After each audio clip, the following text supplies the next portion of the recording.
One of my volunteer jobs at St. Aidan's is as rector's warden. You see, our rector, Cheryl Fricker, is fundamentally such a free spirit, someone who's always thinking outside the box, that being her warden is a really tough job.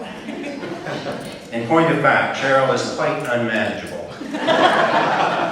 And that, as Martha Stewart would say, is a good thing. Anything that we have done, we could not have done without the full support of everyone that's here tonight. So it's my pleasure to be able to welcome you, all of you, here tonight. I speak to what Richard said at the outset about a vision, and I was a recipient of Cheryl's vision. I would say within about 5 minutes of meeting with her. That's pretty awesome. I had been contacted by her through a friend to talk about fundraising, and I kind of laid my little idea in front of her, and she said, "Oh, well, you're going to do it here. And I love the idea of music, but would you add art, drama, and ethnic cooking?" I said, "Absolutely." So that was the birth of Art House. To sing to you just a few little songs that we've started in their lessons. They're getting pitched, they're learning to sing together, to skip notes, and just having fun. So very kindly, Mr. Brad is joining us with playing the piano for us, which is lovely. And we're going to sing you some of the numbers that we've been learning.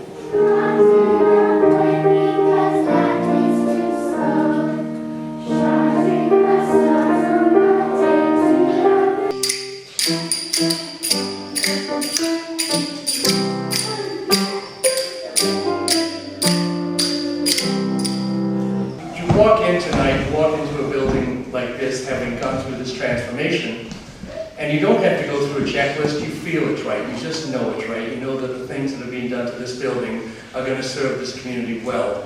And it's not just the changes that are made, I think, in a physical sense, although they are beautiful.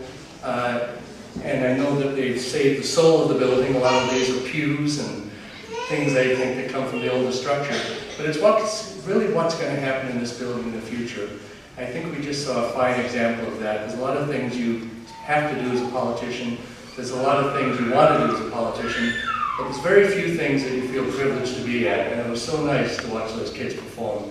That's why I got in politics. That's why you belong to St. Aidan's. And that's why this is such a fantastic building that I think is going to serve the needs of this community well. Great impassioned discussion about the evolution of St. Aidan's Church here.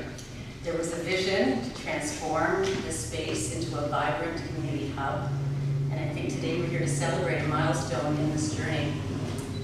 With the help of a grant from the Ontario Trillium Foundation of $130,000, this building has become more physically accessible and therefore more welcoming to the many community groups that come here to gather, to hold events, to meet, to get support and guidance. We're pleased that our funding, along with your own successful fundraising efforts, is helping to transform St. Aidan's. And just looking at that brochure with all of the listing of the community groups that come here every week, it's a wonderful thing to see. Well, what an incredible privilege and pleasure it is for me to come back home here to St. Aidan's Church. There's a font. It's in the corner right now. It was over here the last time I was here. And 53 years ago, almost to the very day, I was baptized in that font. It's over in the corner now because that font is on wheels. And I think I know the altar is on wheels as well. And pretty well everything here is movable. And I can't think of a better symbol for a church that is on the move. People who not just stay within the four walls of the church, but open those doors wide and to engage with people that we believe God is calling us to serve and to work with and to engage with out in our community. Now, Annis, could you do the honors of actually cutting the cross, please? Oh, that's wonderful. Annis has not been able to get into the building for the last 3 months, so it's such a delight to have you here. And now she can come in and she can actually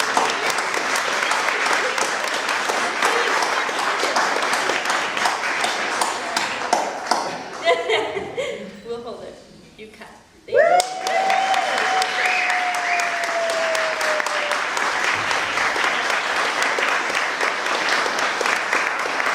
St. Aidan's was constructed the same year I was born, and I think I have a lot left in me to offer the community. And I feel that St. Aidan's does also. Reverend Frigger had this vision, and she received full support from those who she shared it with. On Tuesday this coming week, I have ladies within the community getting together for dinner and fun. But our Christmas evening just wouldn't be the same if it wasn't at St. Aidan's. The record attendance in the past was 52. This Tuesday, I have 73 in attendance. All neighborhood women. Who lives in a neighborhood where you can say you can gather 5 neighbors together? As I looked at the brochure that's on your table, I realized there are a couple of names that I wasn't even aware of. So I would like to say thank you to everyone, and we've got a board, and I think that's the board over there with the community partners, so I hope everyone will introduce themselves, but look at the partners board, and I think we have another picture at the back of what the church looked like before. Action, love the cake, love the cake. Sorry. Yeah, let's get the double shot.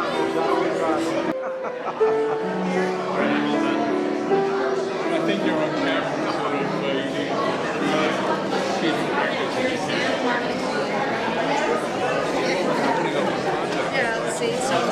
so Cheryl said to me,